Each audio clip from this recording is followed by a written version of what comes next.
Did you open that single period though? Yeah, we didn't do anything.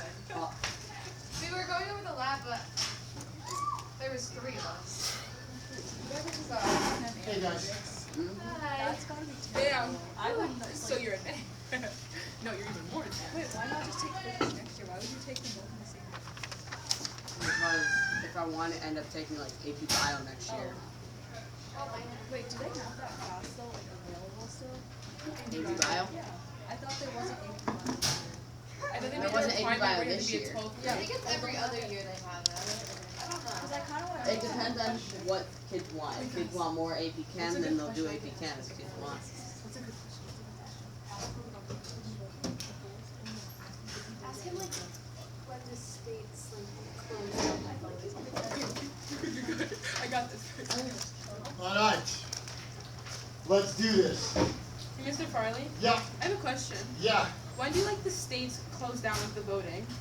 Like New when do they York stop? State, the polls close at 9 o'clock tonight. So New York State, 6 a.m. to 9 p.m. How come they do it so late? Because they want to give everybody an opportunity to vote. I stopped this morning at 6 o'clock. I stopped right on the way to school. And I vote in the White Creek Town Hall. And I walked in, there was already a line of people out into the parking lot waiting to vote when the polls opened at 6 o'clock. So I've been watching the last couple hours during my breaks. I've been checking a couple of news sites to see what people are saying coming out of the polling. So there's some news reporters that are speaking to people in big cities talking about who they voted for and why. So tune in tonight. Choose a news channel of your choice, national news, Fox, ABC, CNN, whatever you watch, and try to stay connected to what's happening. Again, you're watching 7 states. You're watching Ava. What time what time can I go on TV and like watch it? Is there like Anytime starting like 5 o'clock. All right. As you're watching today, again, you want to kind of keep your eye. Katie? When I was checking during physics, it said Pennsylvania was tied for like each candidate. Will that one state ultimately decide? Pennsylvania is going to be, whoever gets Pennsylvania will most likely win the election. It's 19 electoral votes.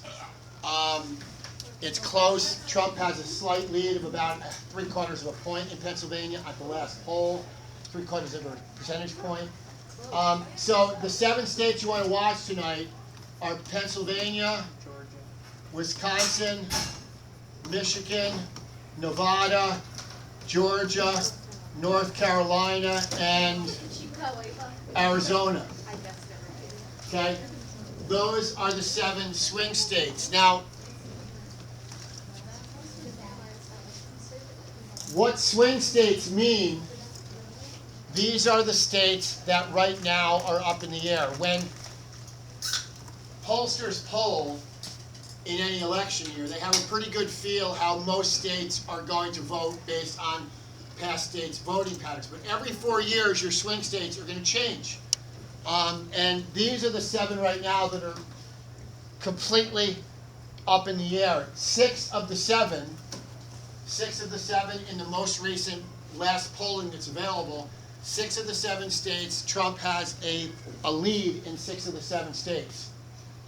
In one state, it's Michigan, it's like literally too close to call. Pennsylvania is a big prize with 19.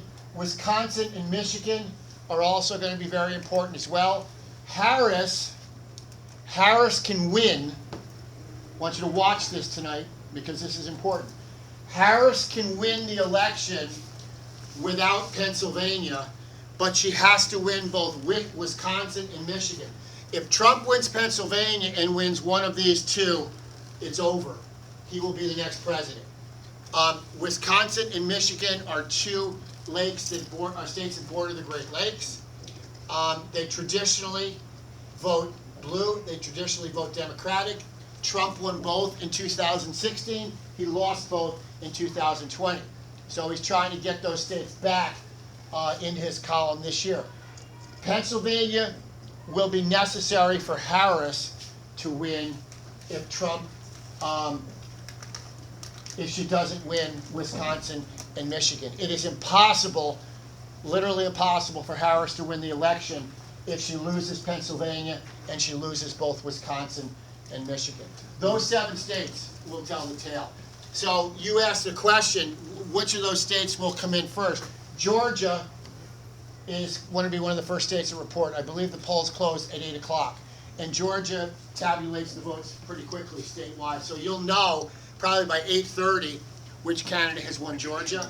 You will know relatively early which candidate wins both Michigan and Wisconsin. And it still will be a late night. Pennsylvania has some issues with counting ballots by hand. If it's as close in Pennsylvania as I think it is, they might have to do a recount.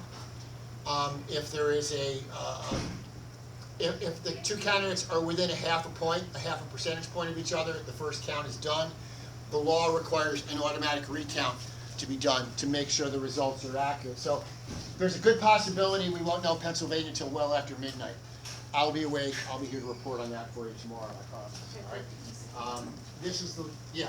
Do you know like what time though, like we should figure out?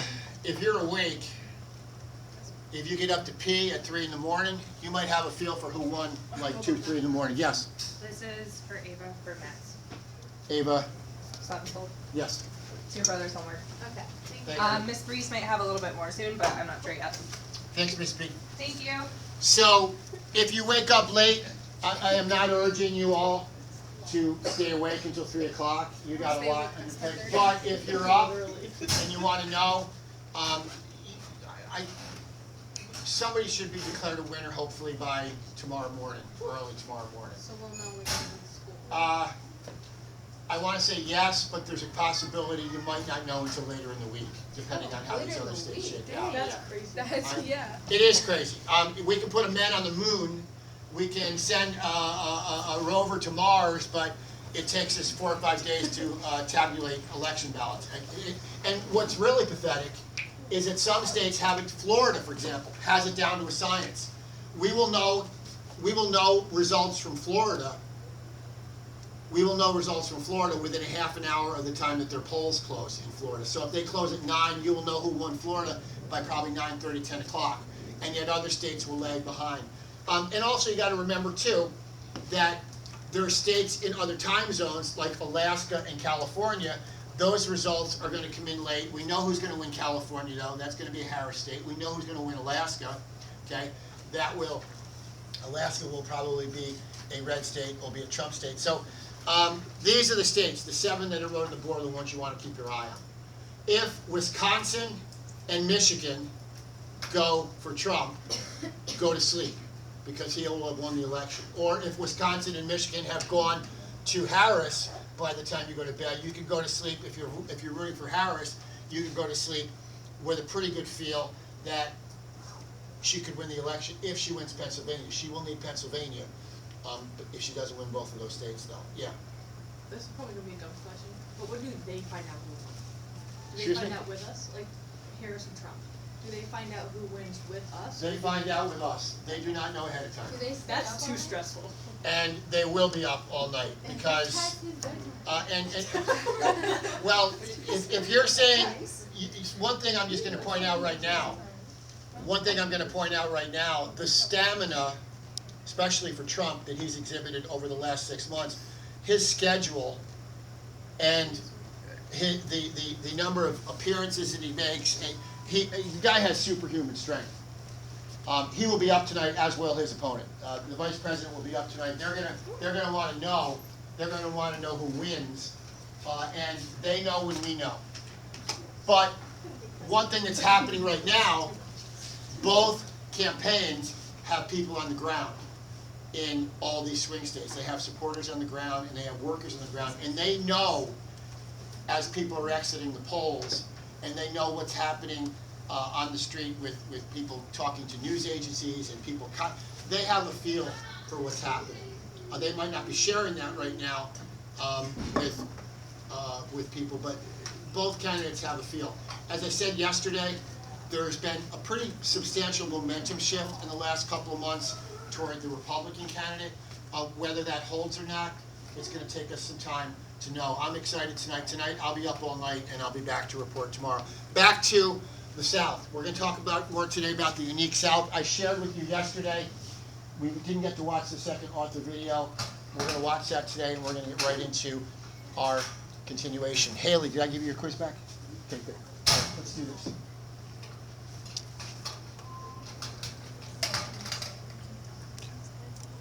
Long before the United States became a nation, the South, the southern region, was distinctive, as it still is in many respects. The South then was, of course, predominantly agricultural and rural.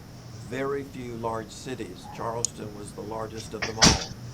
In addition, the South, of course, was where cotton was grown, especially beginning in the early 19th century, and cotton invariably involved enslaved Africans and African Americans as laborers. So the South was rural, agricultural, had few cities, had few immigrants coming from Europe, in large part because immigrants from Europe could not compete with slave labor. As a result, the South not only was different in terms of its climate and geography, but it was very different from the rest of the nation in terms of its economy and its political issues. It very much wanted to protect slavery and preserve the agricultural economy in the region. And that helps explain why the South remained such a distinctive region. Immigrants are not flocking to the South in large numbers because the labor force in the South was made up largely of plantation slaves, and immigrants who are coming to America looking for opportunities are not going to get opportunities to work for money on a plantation. Why hire paid laborers when southern plantation owners had a ready supply of slaves? So that is why most of your immigrants are going to come to the northern, the Northeast, and the Middle Atlantic states. All right. So again, unique South, unique way of life. We're talking about the uniqueness of the American South. There we go. Let's continue with the next slide. Agricultural economy. You're going to have an economy, again, what makes the South unique? You had an economy based on agriculture, especially cash crops. Families, plantations are selling crops, not just to feed themselves, not just to provide use for their families, but to create a profit, okay? Cotton becomes king after the invention of the cotton gin. Cotton will become king after the invention of the cotton gin. I have a video on the cotton gin in another slide that we'll watch probably tomorrow or Thursday, but more on the cotton gin, which is going to revolutionize the cotton industry and result in an explosion in the number of slaves that will be used in the American South. You would think a labor-saving device would result in fewer needed slaves, but you would be wrong to assume that. We'll find out why later. Tobacco, rice, and sugar are also going to be important. All four of those crops, one,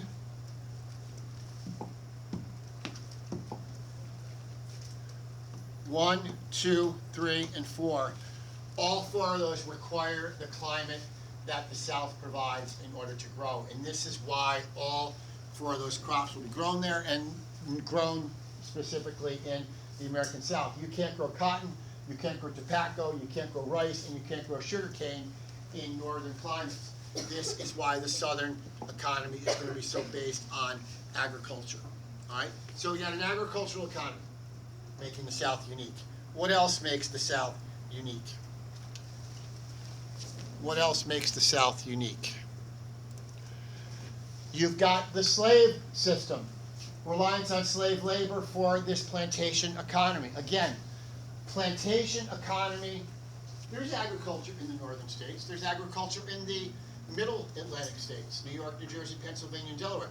What makes slavery so important to the southern economy is the size of the farmland that is owned by plantation owners in the South. If you think we have large farms in our area, you have to extrapolate that by the thousands in many parts of the South. Thousands and thousands and thousands of acres of land made up a lot of these farms.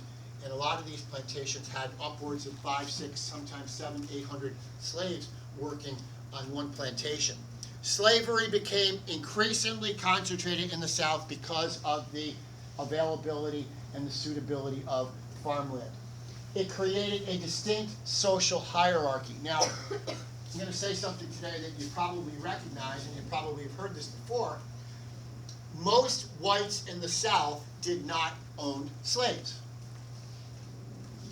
But all whites in the South benefited by the slave system because it created a social hierarchy in the American South. Whites who were poor and landless, whites who did not own property, whites who worked as farmers on land that they did not own. Because of slavery, the social system is basically going to put slaves at the bottom and everyone else at the top of the social hierarchy. So let me rephrase that. Let me state that so everybody's clear on it. Slaves in the American South and slavery is going to be supported by all whites, even whites who don't own slaves, because the poorest of poor whites, no land, no money, no property, they are going to be considered higher on the social scale than slaves. And therefore, every white, typically in the South, is going to support the institution of slavery. It created a distinct social hierarchy. And honestly, whites who did not own slaves aspired to own slaves. In other words, they viewed the ownership of a slave, or possibly 3 or 4 slaves, they viewed that as something that they would hope to one day aspire to. If they worked hard, if they could buy a small piece of land, they might be able to obtain a slave or 2 slaves. So slavery creates a social system that is very, very strict and very, very distinct. Social hierarchy. When we talk about a hierarchy, we're literally talking about a pyramid in the South in which white landowners, WLO, are at the top, and slaves are at the bottom, and free African Americans would be slightly above slaves in the social hierarchy, and then really everybody else that's white is going to be on the social hierarchy above that of both free African Americans and African American slaves. So whites who didn't own slaves had a vested interest in maintaining the institution of slavery because it gave them more what? It gave them more power. It gave them more power. So key thing to learn, key thing to know, is that most whites did not own slaves, and most that did are going to own between 1 and 10. 1 in 10 slaves. But let me tell you something. The small percentage of people who owned hundreds of slaves, dozens of slaves, their influence on the Southern way of life was very, very influential. Does anybody remember what the name was given to that 1% of slave owners in the South who, while small in number, their influence among Southern culture was very, very large? They were called the Cottonocracy. The Cottonocracy. It's a play on the word aristocracy, or wealthy folks from England. The Cottonocracy was the 1% of American whites who owned slaves. Despite being small in number, they were very, very, very influential. They set the tone for dress, they set the tone for elegance, they set the tone for these wonderful, what were the names of the buildings that were built on these plantations that were basically maintained by the master's wife, by the white master's wife? What were the names of those buildings on plantations? The beautiful mansions, okay? Whites all across the South aspired to that way of life. They aspired, meaning it was something they hoped to attain. And this is why this social hierarchy is very important. And this is why whites who never owned a slave in their life are going to fight for the institution of slavery to continue to exist because it gave those whites a degree of power and a degree of control over both free African Americans and enslaved African Americans.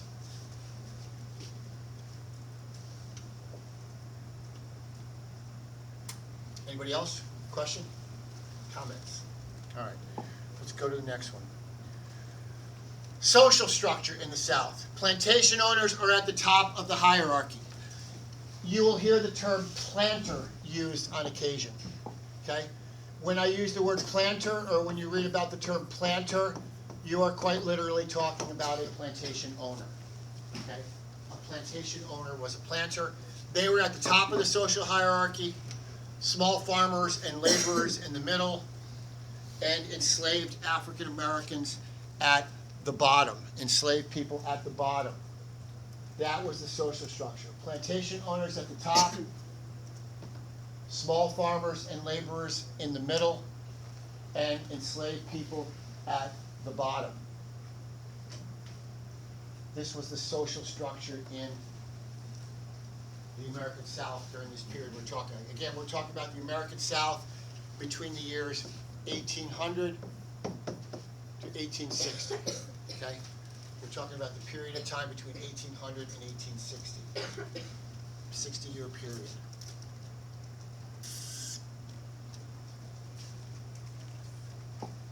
Planters, rich plantation owners. Difference between a planter and a farmer. And what then?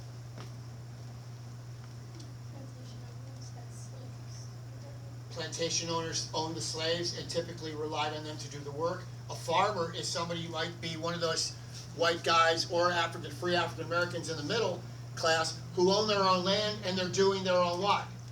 Work.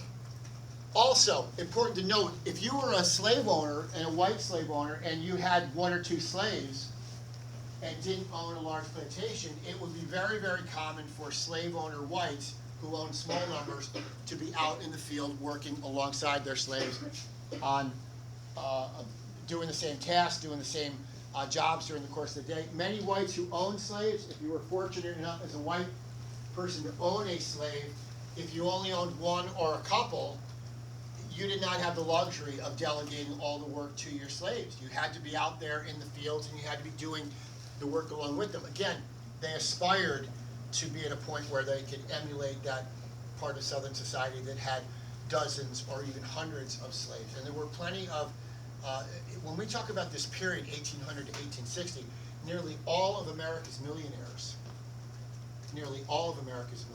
were headquartered in the American South.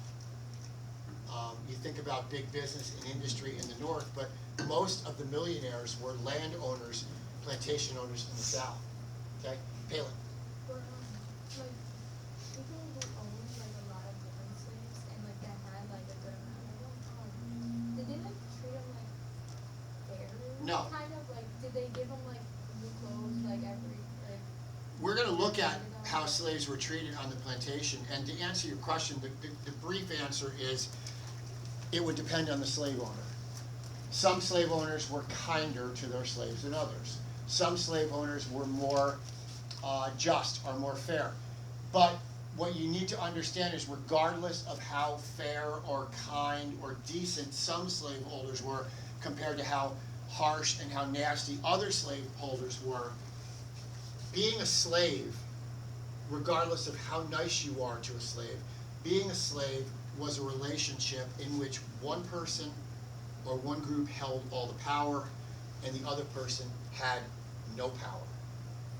So some might have been kinder to their slaves than other people, but kindness is a relative term when you're talking about denying people basic rights, like the right to live where they want to live, like the right to work in a job that they want to work in for pay, like the right to marry a person of their choice because they have the right and the freedom to live where they want to live and meet who they want to meet. All these things were denied slaves. So, yeah, were there slave owners that were decent to their slaves? And yes, but let's just not lose sight of the fact that slaves were people whose very lives were controlled to a point where they had very, very, very, if any, freedoms at all. Where you lived, where you slept, how you worked, who you spent time with. All these things and more are controlled by white Southerners. And on top of that, you have very, very, very few rights that other white Americans have in this same period. So I get this question a lot. Were slave owners, and my seventh graders are constantly asking this when we talk about slave. Yeah, some slave, just like, you know, there are decent people today and there are assholes. Yes? Some people are kind, some people are not kind. Yes, there were decent people, okay, that treated their slaves. One narrative that I've read had some slaveholders in the South allowed their slaves to have Bible study on Sundays. Sunday was, by the way, the only day that if a slave had any time off, it would be on Sunday.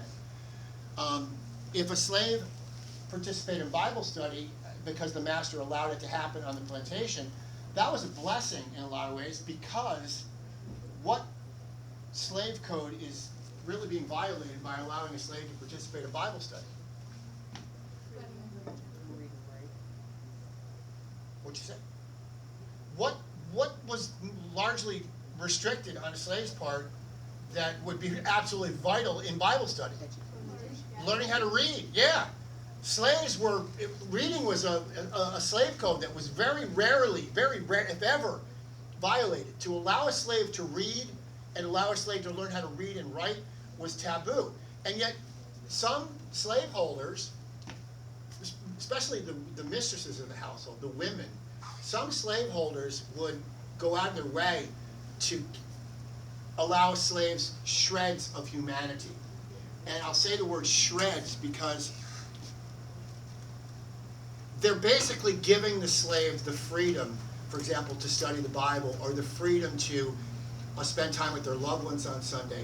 But it's a shred, and it's actually, you can make an argument that it's more inhumane to do that than it is to be brutal to slaves 24/7, because by exhibiting kindness once in a while to a slave, what are you showing them, or what are you telling them? If you exhibit kindness only a little bit once in a while, you're kind of dangling a carrot that they're never going to be able to what? They'll never be able to fully get it. You're only giving them like dribs and drabs. So a lot of slaves would look forward to any type of freedom or kindness that they were given, but for a lot of slaves, it gave the illusion of freedom and rights, and no matter how kind slaveholders were, Palin, the power differential was huge. It's almost, imagine a male slaveholder, imagine a white master of a group of slaves. He takes a liking to one of his slave women. Let's say he's got a 20-year-old slave woman that works in the kitchen of his home, and this happened a lot. White masters would almost always become some way sexually involved with their female slaves. It happened all the time. And I always am asked by my middle schoolers, if a slave master and a slave woman were involved that way, does it mean that the slave master is exhibiting kindness or exhibiting love toward her? And I always remind the students that absolutely not. That relationship, the sexual relationship that exists between a slaveholder and a slave woman is one that it's not consensual. It's not something that the slave woman is going to want to necessarily participate in, but why would she do it? Doesn't have a choice, and oftentimes she had to do what she had to do to what? To survive. To survive. So just because there was a relationship between a slave master and a slave woman, that doesn't mean that slave woman is on an equal footing as the slave master. Absolutely not. That was a relationship that was not consensual, and oftentimes pretty violent as well. All right, good questions. All right, let's move on. Slide 6. Political power. The South is, and again, we're talking what makes the South unique. The South is going to hold significant political influence in the country, and this is going to be important because the South, with its political influence, is going to be promoting laws and going to be promoting an attitude that is going to say, hands off of our rights to own slaves. The American South is going to make it very, very clear that they do not want northern abolitionist types as the century starts to move toward the mid-19th century. The South is very clear. Actually, we see this in the 1820s with Calhoun and the nullification crisis. Southern states are going to be very, very blunt and very, very honest when they tell northern states, stay out of our business. We have our way of life down here. Again, we are the southern section, you are the northern section, stay out of our business. And the South is going to hold significant political influence to make sure that they get their way on that. The 3/5 compromise is going to give extra representation to the South in Congress. Now, the fact that they own slaves in the South means, let's do the math here, this fact that Southerners own slaves allows Southerners to count 3/5 of their state's population, slave population, in their population counts. How is that important politically? From our talk on the Constitution, Dylan, a couple of weeks back, why is this very, very important, the 3/5 compromise, in power that is granted to the southern states politically? Because it gives them more people in the House of Representatives. It gives them more representation in the House of Representatives, and the fact that they own slaves means that they are able to count more than half of their state's slave population toward their population counts. Remember, the 3/5 compromise says that a southern state can count literally 60% of its slaves toward its population count. Northern states don't want them to count any of their slaves, and yet they're getting to count 60%, which is 10% more than half. 10% more than half. So the South is gaining, okay? The South has benefited from the 3/5 compromise. Again, the tragic irony is that the 3/5 compromise at the Constitutional Convention in 1787, okay, the 3/5 compromise was decided upon by the delegates between the northern and the southern states, and who did not have a say at all. Slaves did not have a say in the compromise at all. Many early presidents are going to come from southern states, which means that early presidents, 4 out of the first 5 are going to come from what state? Virginia. 4 of the first 5, Adams being an exception. 4 of the first 5 presidents are from Virginia, which means that Virginians, and by extension Southerners, are going to wield a lot of influence in the national government. So the South has history, and the South has the power of history on their side as they work to protect the institution of slavery. They've got most Southern presidents that are still alive during this period in the 19th century. Most Southern presidents are, actually I take that back, all Southern presidents, okay, were slaveholders. All Southern presidents from the early era were slaveholders, with the exception of Adams, who was a Massachusetts guy.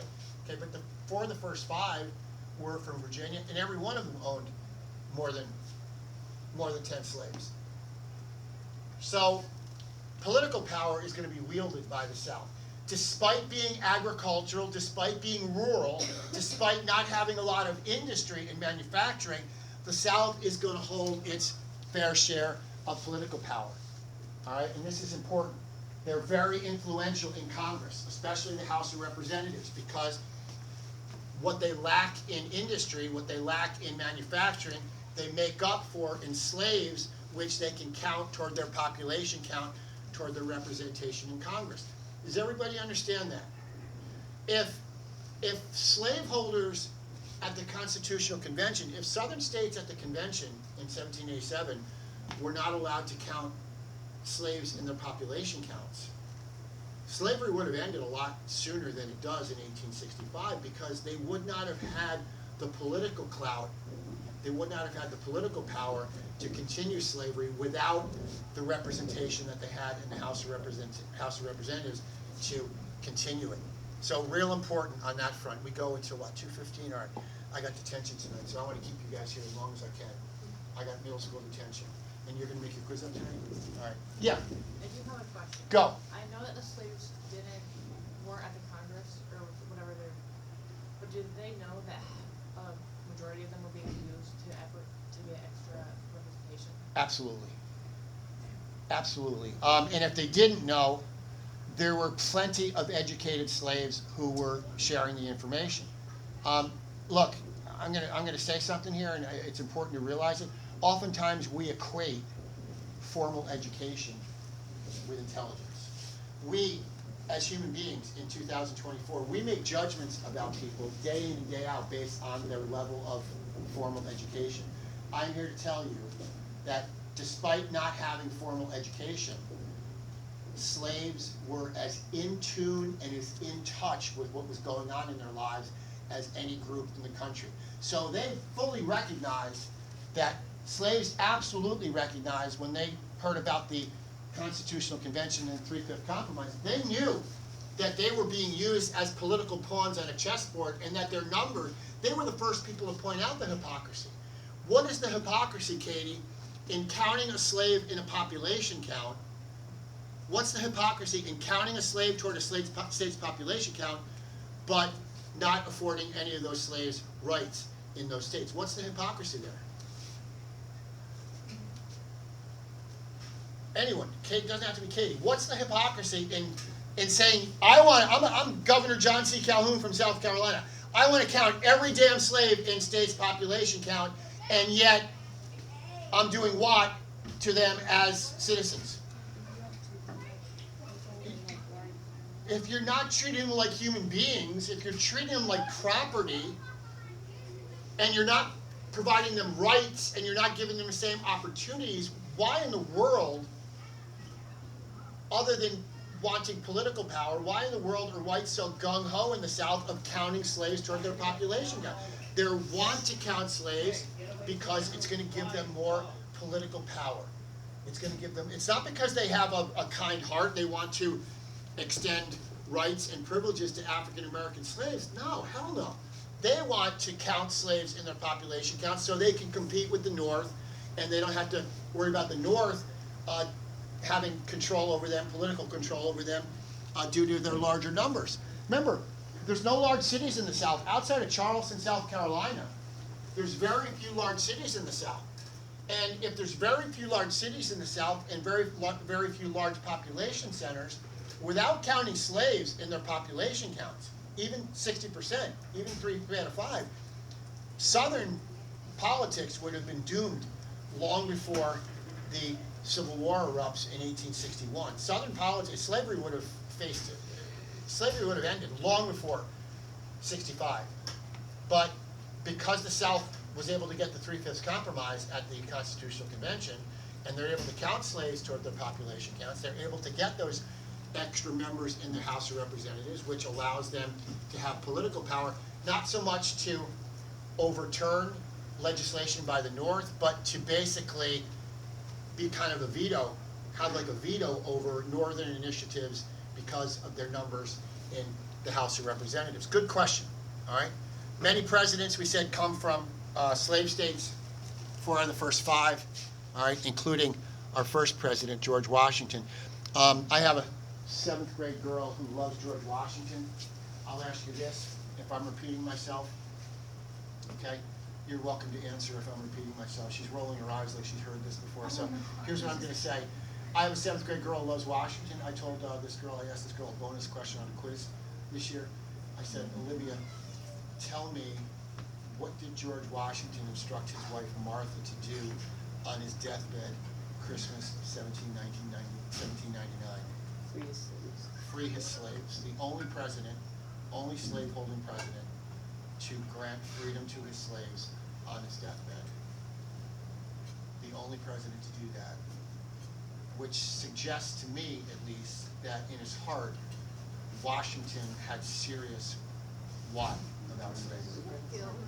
Regret, guilt, reservations.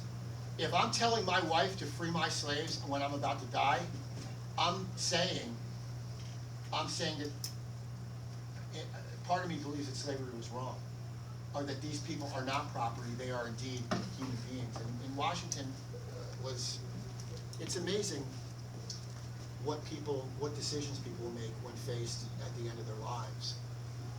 Very few people on their deathbed are going to say something that is not consequential. Very few people on their deathbeds are going to say something that is not meaningful in some way. Most people on their deathbed are going to be expressing some way to make amends for things that they might have done wrong in their lives.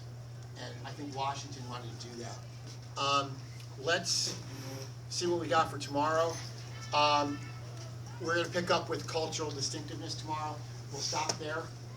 Miss Edgehill, I'll give you a leg up on this. You can get going on this now.